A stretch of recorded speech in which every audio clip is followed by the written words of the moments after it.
हमें अपने इलाके में खौफ में रहते थे। मिलिटेंसी बहुत उरूज पर थी और मिलिटेंसी के खौफ से कहीं हमें थ्रेटिंग मिली, लेटर भेजे आप चले जाओ यहाँ से, नहीं तो हमारे आपके बाल बच्चे हम ख़त्म कर देंगे। ड्यूटी दूर थी मिलिटेंसी में।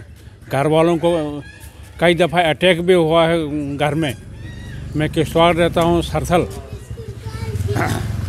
मैं सरथल रहता हूँ। तो हमें यह है उतनी हमें क्या कहते हैं, जिस तरह कश्मीरी पंडितों को ऐसा जो कुछ भी रिलीफ मिलता है उसी तरह पर हमें भी मिलना चाहिए। और यहाँ पर हम मिलिटेंसी के खौफ से यहाँ पर आए हैं, कोई खुशी से नहीं आए हैं। कब से मिलिटेंसी हुई है, कब से यहाँ रह रहे हैं?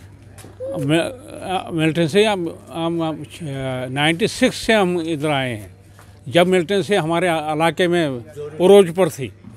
ये सर हमें जैसा कश्मीरी पंडितों को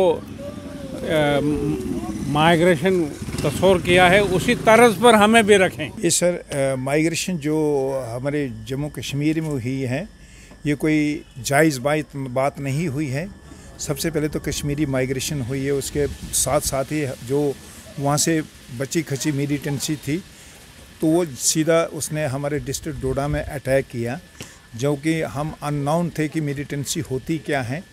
उस वजह से हमारे डिस्ट्रिक्ट डोडा में बहुत ही कैजुअलिटीज़ हुई, जबकि बारातें जो कि टारगेट किलिंग भी हुई, उसके बाद मिक्स किलिंग भी हुई।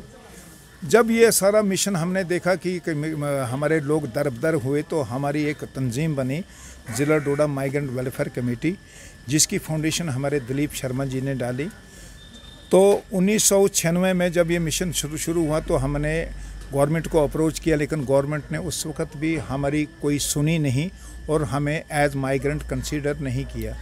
जबकि हाई कोर्ट के जजेस को हमने अप्रोच किया, कानून को हमने अप्रोच किया, तो उन्होंने हमें एक सॉल्यूशन दिया और उन्होंने एक केस किस्म का हमें एक राइट दिया कि ये जो डोडा के जो विस्थापित हैं इनको at par with Kashmiri migrant treat किया जाए।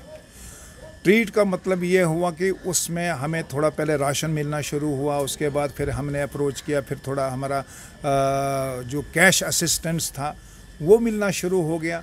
मिलने के बाद फिर एक टाइम आया कि कुछ ऑफिसरान ने हमें उस लेवल से नीचे रख के कश्मीरी माइग्रेशन के इक्विवेलेंट हमको रखा नहीं, फिर हमें उन्होंने कैश में डिप्लॉय किया।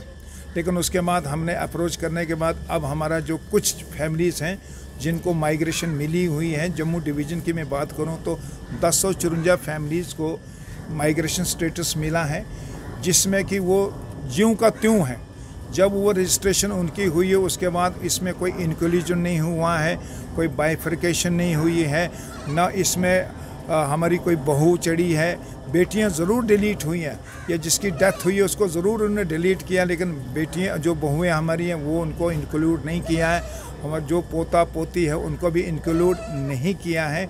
हमने काफ़ी दफ़ा अप्रोच किया, हमने ऑल पार्टी डेलीगेशन को भी अप्रोच किया, जिसमें कि 25 मेंबर्स थे, जिसमें home minister, finance minister, leader of opposition, ministry of PMOs, बहुत लोगों को हमने अप्रोच किया। हमने अपने मेमोरेंडम उनको दिए, उन्होंने कोई अभी तक इस पे नज़रसानी नहीं की। फिर उसके बाद होम मिनिस्टर, तब के होम मिनिस्टर जो हमारे राजनाथ सिंह जी थे, उनसे भी अप्रोच किया, उनको भी हमने मेमोरेंडम दिया, उन्होंने कुछ नहीं किया। हमने मेमोरेंडम फारूक साहब को दिया एज ए चीफ मिनिस्टर, हमने मेमोरेंडम उमर साहब को दिया, हमने मेमोरेंडम आज़ाद साहब को दिया, हमने मेमोरेंडम मुफ्ती साहब को दिया, हमने मेमोरेंडम अपने महबूबा जी को दिया, हमने मेमोरेंडम जब भी कोई गवर्नर यहाँ पे आए उनको दिए।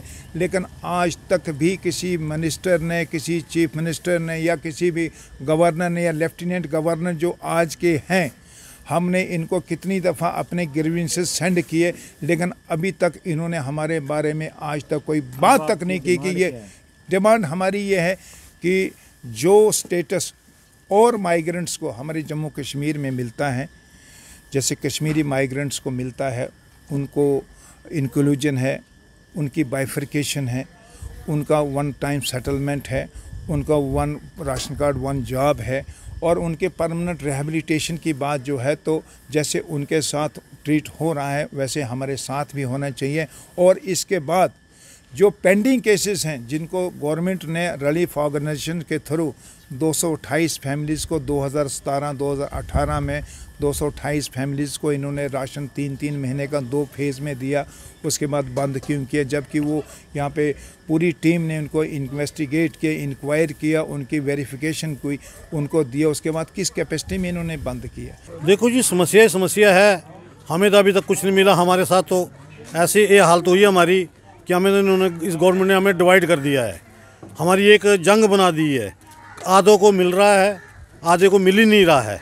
और कुछ लोगों का तो ऐसा है कि 1-2 बार, जब जैसे कि हम सभी लोग, जैसे कौशल शर्मा जी हो गए, दिलीप शर्मा जी अभी तो बेचारे बेड में हैं, वो हम सभी इकट्ठे होकर एक मिशन चलाया इस माइग्रेशन का, उसमें कुछ चंद लोगों को मिला, चंद राशन मिला खाली।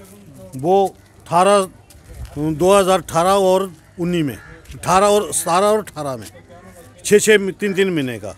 उसके बाद इन्होंने बंद कर दिया। कईयों को मिल रहा है, राशन मिल रहा है, रिलीफ मिल रहा है, उनको भी फुल बेनिफिट नहीं है, खाली राशन और रिलीफ, ना ही मेडिसिन मिल रही है, ना कोई दूसरे जो बाकी माइग्रेंटों को मिलते हैं वो भी नहीं मिल रहे हैं।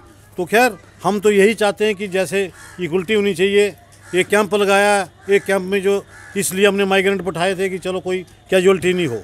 हम पहले रेलवे में कैंप लगाया हुआ था, रेलवे में काफ़ी माइग्रेंटों की कैजुअलिटियाँ हुई, जिसमें कि कुछ बच्चे मर गए नहर में डूब के, कुछ रोड में आ गए रास्ते में, इसलिए थोड़ा हमने ये एकांत एक साइड ये कैंप लगाया। टेक वन अब आपके व्हाट्सएप पर। व्हाट्सएप करिए हाय 9728253663 पर।